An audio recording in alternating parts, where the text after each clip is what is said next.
Орхон аймгийн Эрдэнэ хотын 24553 хувьцаа эзэмшигчтэй Зэс Эрдэнэ хувь компани одоо хувьцаа эзэмшигчдийн төр хорооны гишүүд за мөн компани гүйцэтгэх захирал Батгүйгийн Мөнхбаатар миний биеинд хүрэлцэн ирсэн. Учир нь бид бүхэн өнөөдөр бол одоо манай компани санхүү эрхлэн захирлаар ажиллаж байсан Игтэвны Бат хоёр болон за түүний найз Дэлгэр Жаргал мөн түүний ах Барилга Батболтын сайд Игтэвны Бат амгалан нарт холбогдуулж энэ гомдлыг бол гаргаад үүнийг бол манай хувьцаа эзэмшигчдийн төлөөлөл авилгалтай тэмцэх газарт бол хүлээлгэж өгөхөөр үлдсэн ирсэн байна.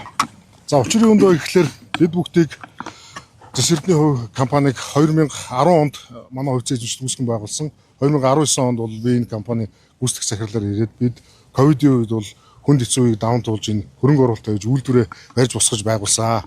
За ингээд манай компани санхүү эрхлэн захирлаар ажиллаж байсан Игтэвны Бат хоёр нь за энэ мөн л тухайн үед бол төрийн албан агч энгийн нэгэн л хүн байсан.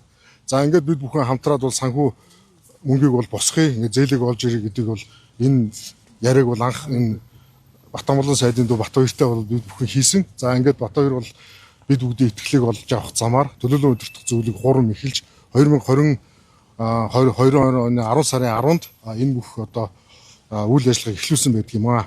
За ингээд өнөөдрийн байдлаар бидэнд юу тохиолдод байгаа вэ гэхээр манай компани 30 тэрбум төгрөгөө бол нөөт хэлбэрээр бол Бат хоёрын компанид алдчихад байгаа. За ингээд гадаад руу экспорт хийж байгаа компани бол нөөтийн ямар нэгэн бол татвар байхгүй 0 байдаг. Бат хоёр бол бидэрт юу гэж ойлгуулсан бэ гэхээр ямар нэгэн нөөтийн дарамт компани дээр үүсэхгүй гэж хэлээд гэрээг байгуулад өөрийнхөө компаниар худалдааг дамжуулаад ингээд 2023 оноос эхлээд манай компани нийтдээ 10 гаруй мянган тонны зэс гаргахад үүнтэй холбоотойгоор 30 гаруй тэрбум төгрөгийг ингээд идж жугаад шамжигтуулсан. За үүгээрээ бол энэ сайд ахыхаа бас юу улсын хурлын сонгуульд нь бас оролцсон байх юм магадaltaй байгаамаа. За ингээд үүнийг бол бид хувьцаа эзэмшигчдийн одоо компани удирдлага надад шахалт шаардлага тавьсны дагуу ноогдлол ашгаа бид түгээн тарааж чадахгүй болсон учраас энэ хувьцаа эзэмшигчид бол одоо Мөнхбаатар миний намайг шахаж энэ одоо ингээд бид бүхэн гомдлоо бол гаргаж өгөхөөр болсон юм байнамаа. Тэгээд энэ одоо манай 24 мянган хувьцаа эзэмшигчдийг хохироод хувьцаа ноогдлол ашгаа авч чадахгүй болсон энэ нөхцөл байдлыг бол бид мөн бас одоо хууль зүйн сайд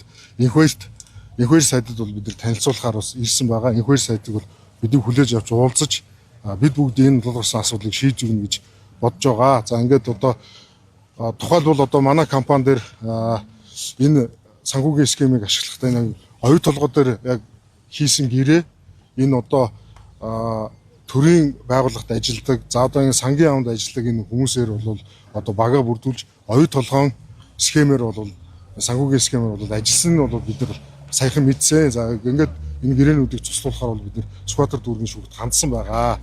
За ингээд одоо нийтдээ бол одоо манай компаниас бол хүү алдан за энэ бүгдээ нийлүүлээд бас одоо 30 тэрбум ус бол нэлээд их авцсан бол энэ одоо хөрөнгө мөнгөний шамшигтуулсан юм асуудал үүсэж байгаа. За тэгээд та бүхэн сайн мэдж байгаа одоо сүүлийн үед бас сошиалар явж байгаа. За ингээд хөрөнгө оруулагч нэрээр дагуулж ирсэн бас ах нарыгаа энэ хүн бол бас ингээд мөнгө төгрөг нөхгүй ийм нөхцөл байдал үүссэн байх магадaltaй байгаамаа. За тэгээ ингээд бид бүгд хувьцаа эзэмшигчд Эрдэнэ Орхон аймгийн 24 мянган иргэд ноогдлол ашиг авах хүсэлтэй байна. Дээрээс нь бол компани ашигтай ажиллаж улсдаа татвараадлах хэрэгтэй байна. За мөн одоо энэ баялагын сандаа бол бид нар бас энэ татвараа бас төлрүүлэх ёстой. За ингээд энэ бүтээн байгуулагч, инженер энэ улсуудыг бол энэ санхүүгийн хүмүүс бол ингээд дээрлэхэд луурдаад тэгээд энэ хууль хүчнийхэнтэй нийлүүлээд за ингээд манай ажлыг бол ерөөсөө хийхгүй. Яг одоо ингээд манай үйлдвэрлэл бол цагдаагийнхан бол хүчээр дайрч орж түрэмгийлж тэгээд манай үйлдвэрийг бол зогсцсон байхад дээрээс нь нэмж бол энэ бүх ажлыг бол хийж байгаамаа. Тэгээд эндээс бол бид нэр яг хөө хууль зүйн сайдад хандъя. За авилгалтай тэмцэх гаргаж энэ бүгдийг ил болгож яриа гэсэн бодолтойгоор бол манай ингээд хувьцаа эзэмшигчд бид бүхэн цуглаж байгаамаа. За ингээд та бүхэнд баярлалаа. Бат хоёр одоо энэ нэргүй хоёр хүний хийсэн яг үйлдэл яг юу юм 30 тэрбум төгрөгийн асуудал яригдчихжээ. Яг ямар замаар энэ мөнгийг ингээд авчихсан юм бэ? За ингээд за манай компани бол энэ асуудлаараа цагдаагийн байгууллагт хандсан. За ингээд 6 сар болж байна. Одоо ямар ч одоо нөлөө байхгүй, биднийг дуудаж асуудгүй ийм байдалтай байж байгаа. За ингээд экспорт хийж байгаа компани бол одоо эцсийн бүтээгдэхүүн экспорт хийсэн компани бол нөөтийн бол тэг үеийн татвартай байдаг Монгол Улсын хуулиар. Гэтэл дотоодын борлуулалтаар бол компанид ямар нэгэн ачаал үүсэхгүй гэж дамжуулж гаргаад ингээд 30 тэрбум төгрөг бол бид нэр залилуулчихад байгаа маа.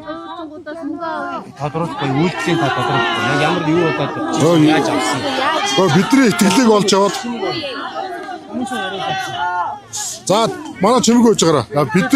Бидний итгэлийг олж авах замаар бидний итгэлийг олж авах замаар энэ хүн бол 30 тэрбум төгрөгийг л ерөөсөө залилчаад өөрийнхөө компаниар дамжуулаад энэ одоо энэ хохирол бид нар байхгүй бид нар бол хэрвээ 30 тэрбум байсан бол бид нар татвараа төлөх хэрэгтэй аж ахуйн нэгжийн орлогын албан татвар за амнаатын татварыг бол бид төлсөн байх хэрэгтэй өнөөдөр юм байл. Эхлээд бид нар бол улсад 40 гаруй тэрбумын татврыг өртөө ингэж явж байгаа. Тэр улсаа бас бид нар хохироож болохгүй гэдэг юм байна. Цагдаагийн хуулийн байгууллага ямар хариулт өгч байна? За хуулийн байгууллага бол манай гомдлоор бол ерөөсөө ажиллагаа хийсэн нэг ч өнөөдөр байдлаар байхгүй. Манай компаниг бол ерөөсөө үйл ажиллагаа хийхгүй байгаа. Өдөр болгон цагдаа ирж байгаа. За ингээд энэ нөлөөнд авцсан байгаа нь бол бид бүхэн хардж байгаа. Тэгээ ингээд бол ерөөсөө үйлдвэр дээр ажил хийлэгдүү. За ингээд ямар нэгэн байдлаар одоо янз бүрийн сенсацлж хэвлэл мэдээлэл хулгай хийсэн гэж гаргадаг ийм асуудалтай байна. Үйлдвэрлэлээр одоо яг нөхцөл байдал ямар байна? Үйлдвэр дээр бол одоо ерөөсөө манай үйлдвэр зогсоосон байдалтай байгаа. Уул уурхай янаас манай үйлдвэр бол хаасан байгаа. Гэтэл бол одоо энэ цагдаагийн байгууллагаас дахиад нэг ямар нэгэн байдлаар бидний бол одоо байнгын шалгаж байгаа, үйлдвэрлэлүүд дайрж орж байгаа ийм байдалтай байж байгаа. Хууль зүйн сайдад ямар нэг байдлаар одоо хандсан гэж байна. За хууль зүйн сайдтай бол бид нар хандаад бичиг төлөвлөлт ирсэн. Өнөөдөр бид нар хууль зүйн одоо ямар оч сайд бас бичгээ өгөн. Тэгээ бид нар бол хүлээж авч уулзах байхаа гэж хүсэж байгаа.